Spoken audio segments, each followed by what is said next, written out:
Vamos tudo? Eu estou filmando, é. Tudo, né? Tô filmando. Tá. Então, meu nome é Mônica, eu sou da Associação Raízes da Floresta e nós somos uma associação de agricultores familiares e cada associado trabalha com um produto, tá? Então, nós fizemos uma agrofloresta e cada vez que uma árvore cresce, ela tem que virar um produto para ser apresentado. Esse aqui é o baru, a gente trabalha com ele torradinhos. O açafrão da terra também faz parte da agrofloresta. Esse aqui é o murici. O murici virou geleia e também é trabalhado na cachaça, tá? Essa aqui é a sangra d'água.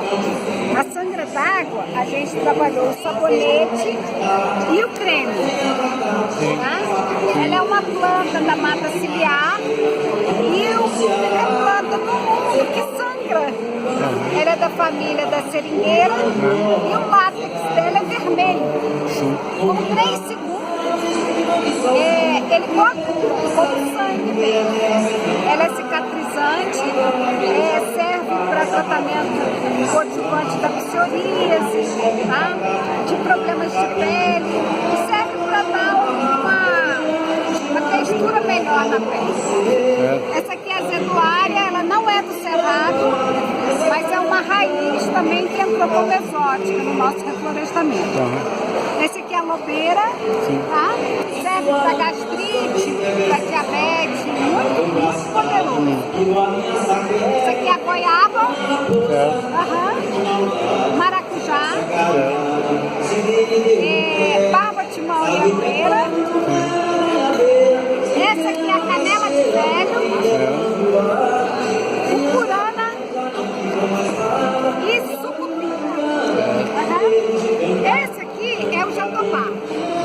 Estudos recentes comprovaram que esses cristais aqui do jatobá, do fruto, da casca do fruto do jatobá, ele melhora a qualidade dos neurônios. Então está sendo usado. Pois não.